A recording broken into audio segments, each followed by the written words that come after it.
개장 전 75분 오늘장을 움직일 이슈들 짚어보겠습니다. 어제 시장을 받쳐준 헤드라인으로 출발을 해보겠습니다. 트럼프 미국 대통령, 반도체 100% 관세 부과할 것, 대통령실 한국 최애국 대우 약속입니다. 어제는 3박자가 맞아떨어지며 지수가 상승할 수 있었습니다. 모두 어제 모닝 브리핑, 마켓 무버를 통해 장 시작하기 전에 미리 누구보다 빠르게 짚어드린 내용이죠. 연준 내 바뀐 기류, 여기에 반도체 품목 관세 위협에도 오히려 불확실성 해소로 해석한 시장, 그리고 삼성전자, 파운드리와 애플의 협력까지 이 중 반도체 관련 내용들 분석까지 연결해서 복귀해 보도록 하겠습니다. 일단 관세부터 좀 체크를 해보면요. 트럼프 미국 대통령 애플의 대미 투자 확대 발표 자리에서 반도체 100% 품목 관세를 부과하겠다고 밝혔습니다. 다음 페이지 체크해 보시죠. 어제 강조를 해드렸듯 다만 디테일을 좀 봐야 합니다. 미국의 공장 건설을 약속했거나 건설 중인 기업들, 이미 많은 기업들이 그렇게 하고 있고 이들은 관세 대상이 아니라고 밝혔죠. 예, 시장에서는 중국 업체들을 겨냥한 관세 발언이라고 풀이, 대통령실과 여한구 통상본부장도 한국은 최애국 대우를 약속받았기에 100% 관세 대상이 아니라고 밝혔습니다. 자, 여기서 최애국 대우란 다른 나라에 부여한 가장 유리한 대우를 당 조약 상대국에도 부여하는 조치로 유럽연합이 반도체 15% 관세를 약속받았기에 최애국 대우를 받는 우리도 15% 정도의 관세 수준이 될 거란 예측이 가능해지죠. 오히려 이를 시장은 불확실성 해소로 받아들입니다.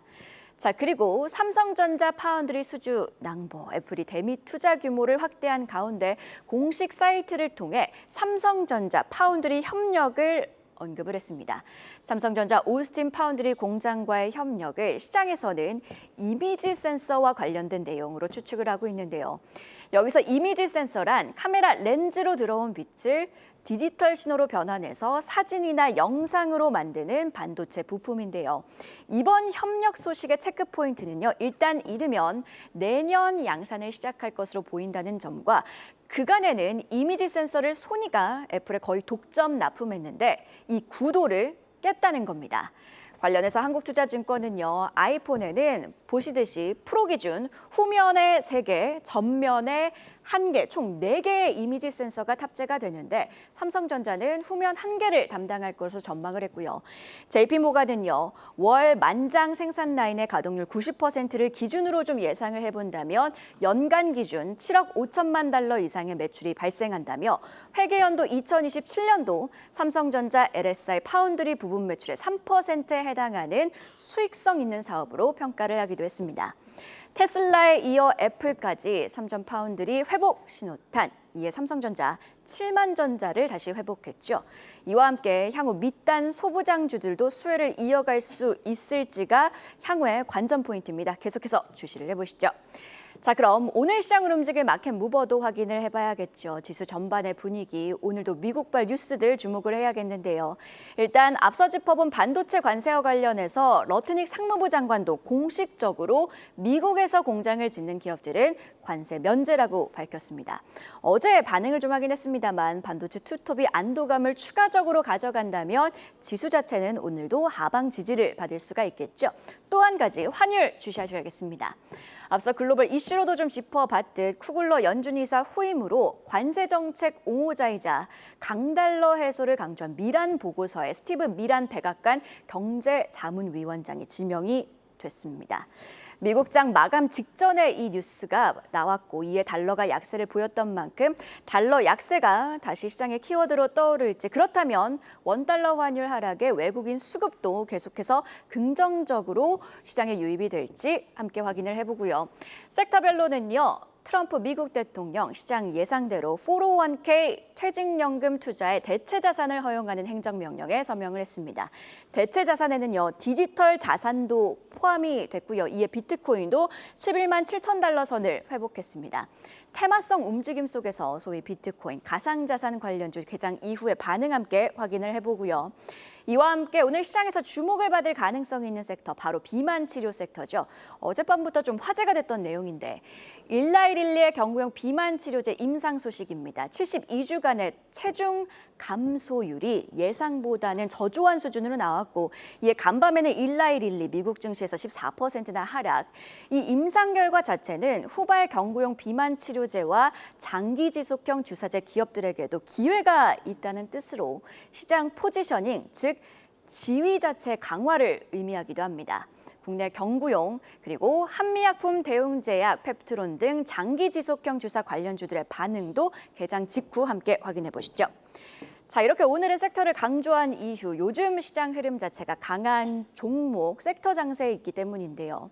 확실한 호재가 있는 업종과 함께 호실적주로 오늘도 수급이 쏠릴 수 있다는 점은 염두에 두셔야겠습니다. 그럼 애프터마켓 특징주는 안혜숙 캐스터와 함께 체크해 볼까요? 네, 어제 애프터마켓에선 어떤 일이 있었는지 체크해 보겠습니다. 어제 오전장부터 도널드 트럼프 미국 대통령이 러시아와 우크라이나와 함께 3자 회담 구상 중이라고 밝히면서 재건주들 강세였는데요. 애프터마켓까지 그 상승세 이어졌습니다. 전진건설로봇, HD 현대건설기계 등 이 건설 기자재 업체들 상승폭 두드러졌습니다. 전진건설로봇은 3.73% 올랐고요. HD 현대건설기계는 2.31% 올랐습니다. 또 농기계 기술업체인 TYM도 가장 많은 거래량 차지하며 2.52% 상승률 보여줬습니다.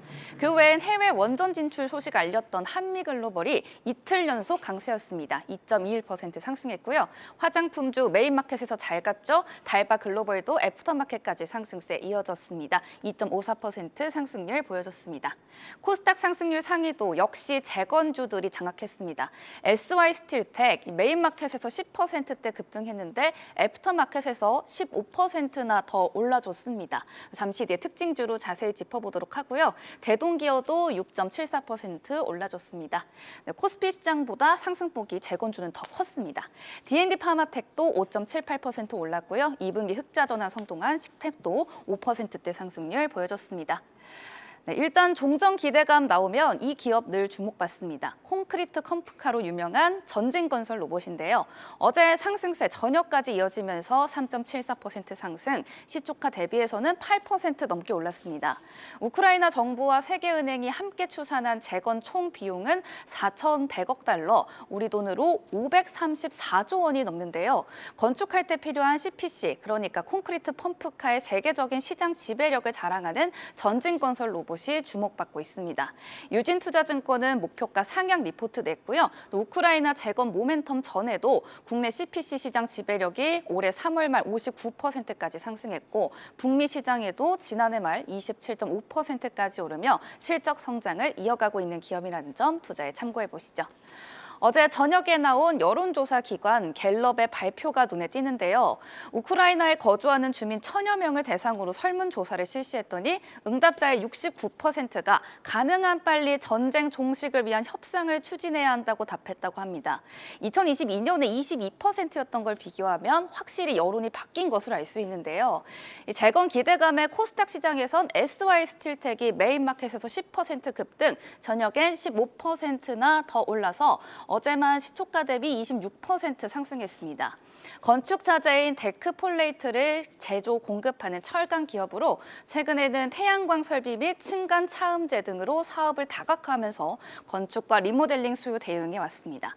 최근 유상증자로 656억 원을 조달, 대규모 증설에 따른 수익성 악화 우려가 나오기도 했지만 이 재건만 진행된다면 이 우려 불식시킬 수 있을 것으로 보이는데요. 앞으로의 주가 기대해 보시죠. 지금까지 안혜수였습니다. 네, 이렇게 애프터마켓 특징주 안혜숙 캐스터와 함께 체크해봤는데요. 계속해서 증시 모닝 브리핑, 오늘은 24인베스트먼트 손창현 팀장과 이야기 이어가도록 하겠습니다. 자, 애프터마켓 특징주로 전진건설 로봇 체크해보셨는데요. 앞서 저희가 이슈로도 짚어본 내용이죠. 트럼프, 푸틴, 젤렌스키 대통령의 3자 정상회담 가능성이 커지면서 어제 장중에도 재건주들이 반응을 하고 장마감 이후에도 재건주들이 강세 흐름 이어갔습니다. 결국 그래서 중요한 건 오늘장으로도 이런 흐름이 이어지느냐일 것일 텐데 어떻게 보고 계실까요? 네, 뭐 단기적으로는 이어질 수 있을 거라고 좀 보고 있습니다. 그리고 일단 뭐 다음 주에 그래서 러시아와 우크라이나 관련된 이 3자 회담이 과연 뭐 이루어질 수 있는지를 좀 눈여겨 보셔야 될 것 같고요. 동사에 이제 상승할 수 있는 흐름을 앞에서 좀 잘 설명을 해드렸지만 좀 추가적인 부분을 부연 설명을 해드리자면 일단 뭐 최대 주주가 변경이 됐습니다. 원래는 모트렉스 전지인 1호 주식회사 이제 SPC 특수목적 회사였는데 이 회사를 모트렉스 모회사가 합병을 했습니다. 그런 점에서 인력 및 자산 및 경영 자원에 대한 효율성을 제고를 했고요. 그리고 비용 절감 수익성 확대를 했고 모트렉스라는 회사가 자율주행 관련된 소프트웨어 기술을 보유하고 있기 때문에 결과적으로 컴프린트 펌프카에 일단 무인 뭐 로봇카도 제작을 할 수 있는 기대가 되고 있다라고 하는 부분은 눈여겨 보셔야 될 것 같고요. 그리고 동사에 대한 해외 시장 기반의 매출이 거의 한 70%가 넘습니다. 그런 점에서 전 세계 65개국의 제품 수출의 레퍼런스가 있기 때문에 결과적으로 재건 이슈가 이어진다고 보면 글로벌의 매출처가 확대가 되고 있고 기반적으로 안정적인 그런 수주를 모멘텀으로 가지고 있는 업체가 당연히 수주를 받을 가능성이 높다. 그래서 주가는 단기 상승할 가능성이 높고요. 추가적으로 재건 관련된 이슈가 얼마만큼 발전되는지를 확인을 해보셔야 될 것 같다라고 말씀드려야 될 것 같습니다. 자, 그리고 코스닥 시장 특징주와도 좀 연결이 되는 것 같습니다. SY 스틸텍 앞서 체크를 해보셨는데 마찬가지로 같은 이유로 좀 상승세를 이어간 모습입니다. 투자 매력도는 얼마나 있다고 보고 계실까요? 일단 SIS 스틸텍은 이제 시가총액이 적습니다. 그런 점에서 일단 뭐 전진고선 로봇은 시가총액이 크기 때문에 일단 수익성 기반을 계산으로 좀 보면 수익성이 크고 어떻게 보면 실적이 뒷받침이 되고 시가총액이 큰 기업들은 중장기적인 흐름으로 끌고 갈 필요가 있을 것 같고요. 반면에 실적이 크지 않고 시가총액이 적은 단기적인 그런 종목들은 일단 뭐 단기로 좀 봐야 될 필요가 있다라고 좀 볼 수 있을 것 같아서 뭐 SI 스틸텍도 결국엔 단기성 흐름으로 좀 전개를 해서 볼 필요가 있다라고 봐야 될 것 같고요. 동사 이제 유무상 증자 관련된 재료도 어느 정도 소멸이 됐습니다. 그런 점에서 뭐 6월 27일 유상증자 660억 발표를 했지만 1차 발행 가격이 한 510억 정도 수준이었다라고 하는 걸 감안을 해보면 일단 뭐 악재에 대한 부분이 소멸이 됐다라는 것도 눈여겨 보셔야 될 것 같고요. 하지만 이제 8월 29일에 최종 발행가액 선정과 9월 11일에 주금 납입에 대한까지는 시간이 여유가 있기 때문에 이게 이제 얼마만큼 청약률이 높아지는지도 눈여겨 보셔야 될 것 같고요. 주가는 역시나 뭐 단기적으로 상승할 수는 있지만 중장기적인 부분에 있어서는 뭐 오버행 이슈가 될 가능성이 높다라는 점을 감안을 해보면 조금 이 부분을 얼마만큼 빠르게 해소할 수 있을지를 봐야 될 것 같다. 그렇게 좀 봐야 될 것 같습니다. 네, SY 스틸텍은 단기 흐름이다. 이렇게 강조를 해주셨습니다. 이번에는요, 전일장 핫했던 섹터에서 이슈 찾아보는 시간이죠. 이슈픽 안혜수 캐스터가 준비했습니다. 이슈픽 오늘은 조선 이야기로 문을 열겠습니다. HD현대중공업이 미국 해군의 군수함 지원 사업, 유지 보수 정비 사업, 이른바 MRO 사업을 따냈습니다. 정확히는 미 해군 7함대 소속의 보급함 앨런 shepherd호의 정기 정비 사업인데요. 정부가 마스가 프로젝트를 미국에 제안한 이후 첫 번째 수주 성과라는 점에서 의미가 큽니다. 해당 소식에 섹터 내에서는 HJ중공업이 19.86% 강한 반응을 보였습니다. 많은 조소준들 가운데서 HJ중공업이 이렇게 돋보인 이유, 바로 미 해군 MRO 입창에 이미 연초부터 참여해왔다는 점 때문입니다. 이번 HD현대중공업의 다음 차례는 누구냐는 시장의 시선이 당연히 미리 줄을 서 있던 HJ중공업으로 향한 건데요. 하지만 MRO 사업, 과연 수익성은 어떨까요? 솔직히 말하면 보급함 정비만으로는 돈이 안 됩니다. 앨런 shepherd호가 속한 7함대 MRO 예산이 1년에 3,500억 원 수준인데요. LNG선 한 척에 오히려 약간 못 미치는 수준입니다. 왜 그럴까요? 보급함은 전투에 나가지 않고 물자만 실어 나르는 배입니다. 말 그대로 트럭 같은 존재죠. 반면 전투함은 가격도 높고 정비 범위 규모도 큽니다. 시장 규모가 20조 원에 달한다는 조사 결과가 있을 정도인데요. 그래서 업계는 미국과 협상에 지금은 불가능한 전투함 MRO까지 개방해달라고 요구하고 있습니다. 그리고 시장에는요, 조금 더 욕심을 내서 언젠가는 금단의 영역인 전투함 신조선 수주가 열릴 수도 있다는 기대감 깔려 있는데요. 한마디로 지금의 MRO가 앞으로 더 큰 물에서 놀기 위한 전초전이라는 있다는 건데 우리 조선 기업들의 이 전초전에서 어떤 성적을 거둘지 지켜봐야겠습니다. 다음 소식도 살펴보겠습니다. 전일장 LG화학이 2분기 실적을 공개했습니다. 전체 실적은 양호했습니다만 문제는 핵심인 석유화학 부문이었습니다.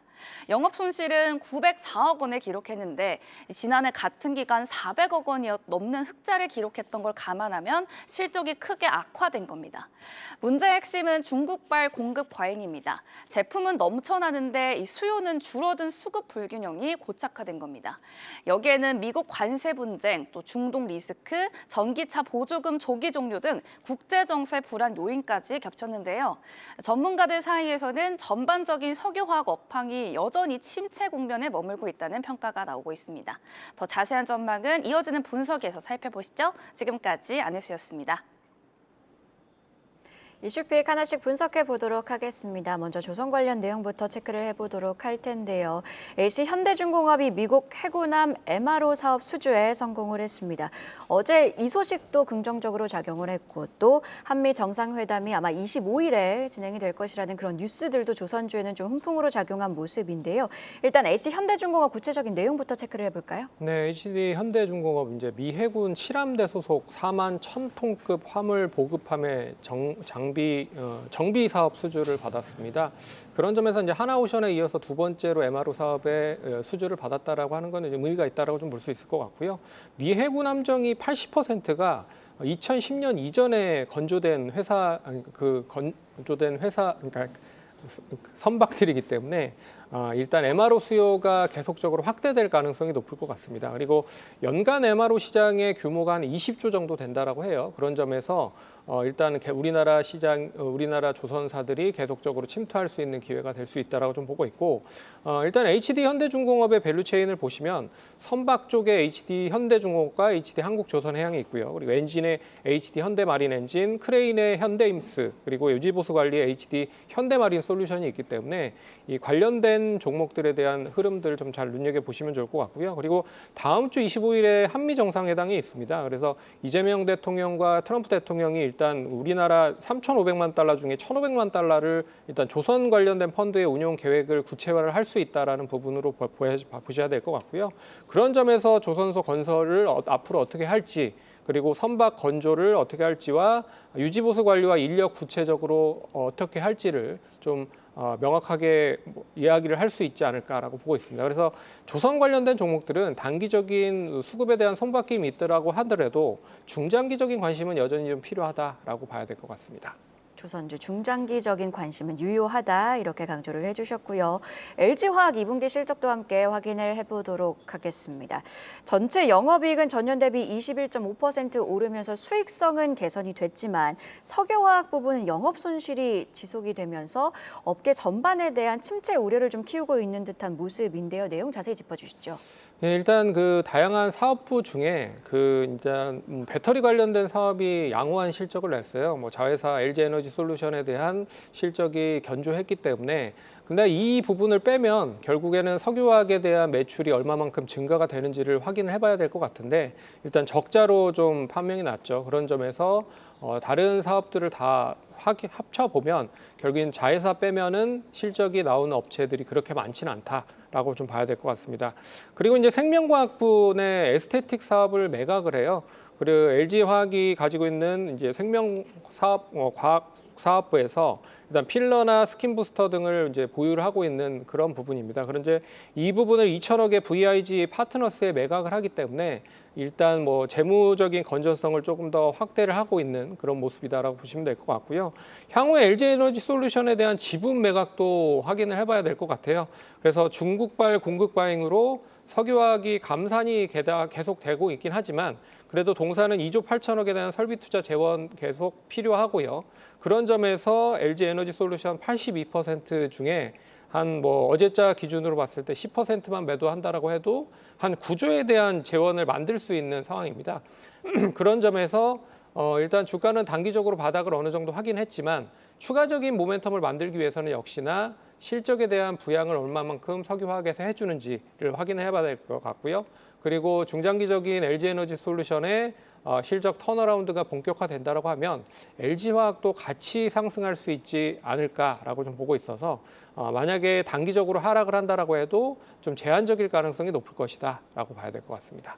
결국 관건은 실적, 향후 실적 개선세가 정말 이뤄지는지까지도 계속해서 체크를 해보시죠. 지금까지 증시모닝 브리핑, 오늘은 입사인베스트먼트 손창현 팀장과 함께했습니다. 고맙습니다. 계속해서 다양한 경제 이슈를 알고 싶다면 구독과 좋아요, 알림 설정 부탁드립니다. AI 캐스터 권미정이었습니다.